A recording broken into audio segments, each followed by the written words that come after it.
Hi guys, welcome to my YouTube channel. Yeah, you want to subscribe to my channel, thank you. So today I'm going to be showing you how to apply for the UK visitor visa.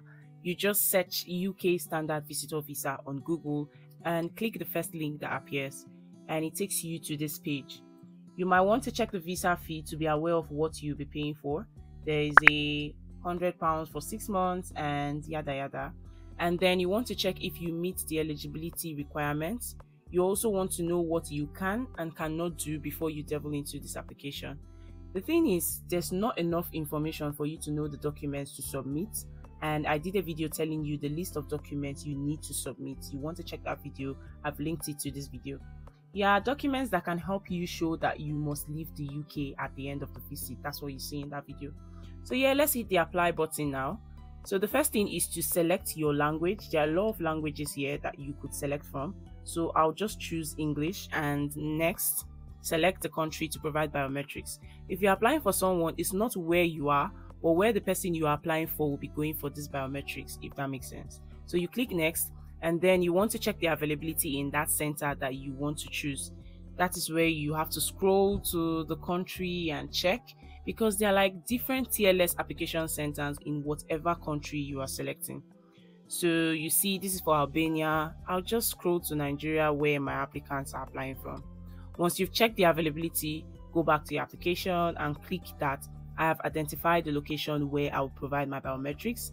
Then you click next and there are a couple of information you want to read. I just scroll down to click next after reading and it takes you to register an email. So you want to use an email where you could always trace your application and any notification they send to you. Then create a password following the instructions. Then they will ask you to confirm the email in addition to who the email belongs to. So if you say someone else, it will take you to create your own email. Like, do you have an email address? So I'll just say it belongs to me. So do you have another email address? I'll say no. And then they want to know your telephone number. So you just put in your telephone number. You have to put your country code. So if it's +234, you just put that before you put the telephone number. And then they want to know if you use this telephone number while outside the UK or inside the UK. So I'm going to choose outside the UK and then I'll save and continue. It takes you to, do you have any other telephone number? So if you say yes, it's still going to bring up the same application that we just passed through about the telephone. You just fill it. But if you say no, it just takes you to the next phase of the application. So it's now going to ask you, how could they contact you by this telephone number? Can they contact you by call or text message? So you choose which one applies to you. So I'm going to choose and I'll click save and continue. It takes me to the real deal, your name. So you want to be careful to put your name the way it appears on your passport or your international passport, the way it's arranged there. So that's what you want to do. So you put your given names and you put your family name. You scroll down, you click the next. And it's going to ask you, do you have any other name? If you say yes, it's going to tell you to provide some information about the other name. But if you say no, it just moves you on to the next phase. So I'll save and continue. And then it's asking about your sex and relationship status. If you're a male, female, you just put that. For your relationship, there are a lot of things you could pick from this drop box. So there's single, married, unmarried partner, separated. So whichever applies to you, you just pick it and you save and continue. So the next thing is your address. You just put your address, the town, the province, postcode, country, whatever that is applicable to you. You put that and they're going to ask you, is this your correspondence address?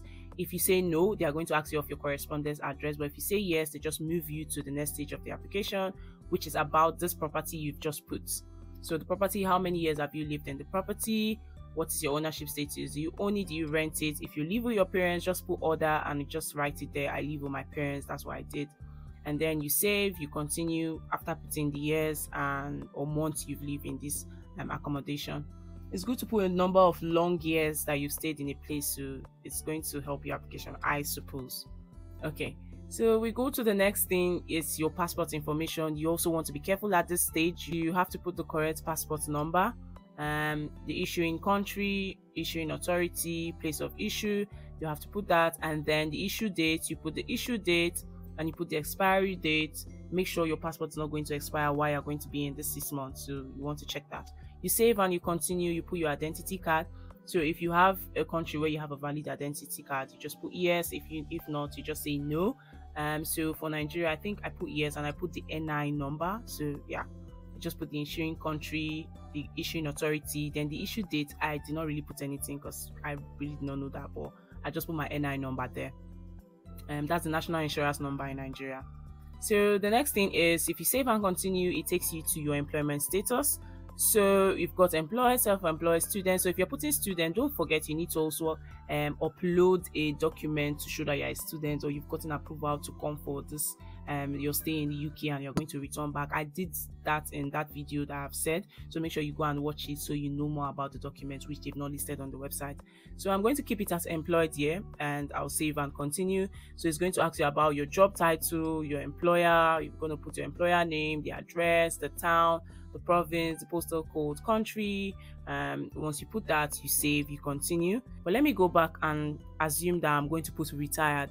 So if I put retired, let's see the document is going to request for. So I've clicked retired, I'll do save and continue. So it's going to take you straight to your income and savings, how much you have in your savings, which it would have taken you if you have filled the employment details. The next one after the employment details would have been the income and savings. So let's go back to the employment status. So if I say I'm employed, save and continue, it takes you to the employer's information, and then it's going to ask you about your job, how much you earn a month after tax. You want to be careful so that they'll be able to see that you'll be able to fund yourself while you're in the UK. So you have to make that make sense. Then you describe your job, what you do, in 250 characters. So it's really very short to say, but you want to say the keywords of what you're doing, and then you save and you continue. So it takes you now to this income and savings. So if you're saving, you put the amount that you're saving, but the thing is, it doesn't put the amount in naira or your currency or your home country currency. It puts it in pounds. So what I had to do was to go to Ohanda, the currency conversion site. So I just clicked Ohanda to check the currency. I don't know if it's a thing, but I just needed to be thorough with the application, so that's why I used Ohanda and just put the amounts that I need and see the value in pounds, and I had to go back to the application and put that amount in pounds, if that makes sense. So it's going to ask you about the cost of your visit, like how much will you be spending during your visit. The good thing is this one is in naira, but you want to be careful because you know you're not going to be spending naira in the UK, so you also want to do that calculation to make sure you're doing the right thing. So if you're putting the amount in naira, be sure that you've done the conversion to be sure that it's going to make sense for you. Once you've done that, you save and continue. It's going to ask you about your financial situation. That's if you're funding anyone, how much you spend for living costs, your dependents in each month, and that can also be in pounds or naira. So I put that in naira, but I was also making sure to do the conversion and be sure that it makes sense. So then I'll save and I'll continue. It takes you to paying for your visit. So who is going to pay for your visit? If it's you, you put yes. If it's not you, you put no. So for now, let's try and put no. It saves and continues. It takes you to the travel information. So if I decide to go back and I say I want to click yes, it's going to ask you, is this someone you know? Is it your employer? Is it another company? So I'm going to say someone I know. So you're going to feed the details of the person, the person's information, how much money the person will be giving you, the reason why the person is helping you to pay that for the visit in 500 characters. And if you've got another person too, it's going to ask you, will someone else be also paying for your visit? So if another person is also paying, you just click yes, and you're also going to fill the same information, save and continue. It takes you now to this page of your travel information. So the date you plan to arrive in the UK, you put that in. The date you plan to leave, you put that in. And then it's going to ask you your spoken language preference. How do you want them to contact you? If it's English, you put that. If it's not, you put other, and you're going to select other countries. And then it's going to ask you the main reason for your visit. So is it for tourism? Is it for business? Is it for short-term, marriage, whatever it is? You put the visit. But if the reason is not there, you just click order and type in why you're visiting the UK. It's a maximum of 500 characters, so you want to use it wisely. So for the purpose of graduation, which was not there, I had to put the details there, put the month where you're going to be visiting, what university you are going to be attending the graduation, and lots more. And then I click save and continue. It took me to your current partner. So if you've got a partner, you want to put the partner's information. I don't know why they need this anyways, but you just want to complete it because you need the visa to the UK. Okay, so once you fill the information, is the person going to travel with you? If the person is traveling with you, you put the traveler's information, passport details. Or if the person is not traveling with you, you just put no and you move on, you save and continue. So they want to know if anyone is financially dependent on you. So they want to assess that money you've said you have, if it's really going to be enough for you, for yourself, and then for the visit. So you just feel yes or no, but you have to be careful to know that this includes children under 18, children over 18 who live with you at home. And so once you've chosen yes, people are dependent on you, you just continue with your application. If you choose no, yeah, you still continue with your application. I think if you choose yes, it's going to tell you to fill in the details. I'm not sure about that. I don't know why I did at that stage of the application now. So, family who live in the UK. So, you're going to fill in a family that lives in the UK. If you've got a family that lives in the UK, you just click yes, and it needs you to fill the details of that person, the address of that person. But if you've not got a family that lives in the UK, you just click no, save, and continue. Is going to take you to more information. Will you be traveling as part of an organized group? If yes, you click yes, and they'll ask you more information about the company. If you say no, you just save and continue and move on to your application. They'll ask you again, are you traveling with another person? If you're not traveling with another person, you say no. If you say yes, it's going to ask you about the person's details, and then you move on. It's going to take you to, do you have an address where you're going to stay in the UK? So if you've got an address where you'll be staying in the UK, you just put all of the information there. Once you put the first address, and you have another address, you could also put it again. So this one, the first one, needs you to put when you arrive at this address and when you leave in this address. You save, you continue. So if you've got other accommodations, you also have to follow the same process and put when you arrive and when you leave. Then you save, you continue. So if you don't have any other place you'll be staying in the UK, you just put no and you save and you continue.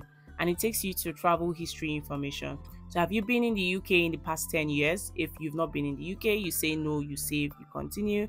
But if you've traveled to somewhere else outside the UK, you could just put the information. So what they need is, if you've traveled to Australia, Canada, New Zealand, US, Switzerland, or the European Economic Area, how many times you visited this place in the past 10 years, in the past 10 years.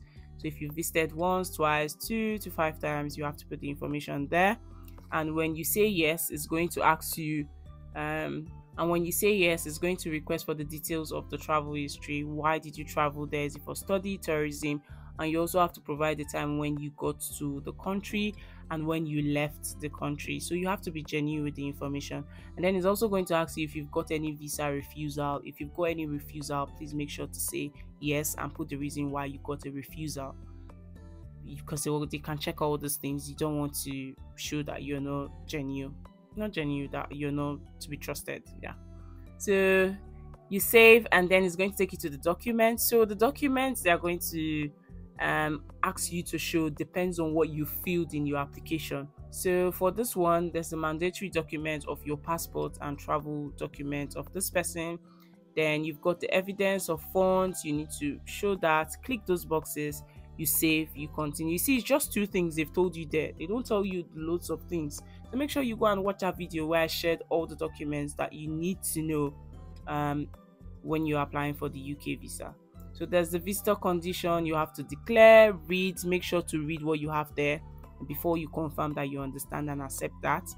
And the declaration also, I'm the applicant, age 18 or over. If you're submitting the application for somebody else, you also have to be sure that you're declaring the right thing, and then you accept the above. You click I accept the above, and then it wants you to check your answers, what you've applied for or what you filled in. You have the opportunity to still go over them and recheck them, and then you click continue. And when you click continue, it's asking you about the visa options. When are you applying for? Is it for 6 months, 2 months, 5 years?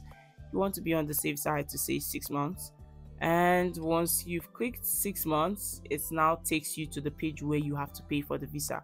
You see, the payment is in USD, but when we went over the page, it was showing us in pounds. Now, not too much, depending on the currency exchange rate. So at the time I applied, it was 129 US dollars. So I had to make the payment. After making the payment, you continue to word pay, put your details, and you make the payment, and that is you. I hope this video was helpful. If it was helpful, do well to subscribe to this channel, like this video, and share this video to your friends. Thank you for watching. Bye. See you in my next video.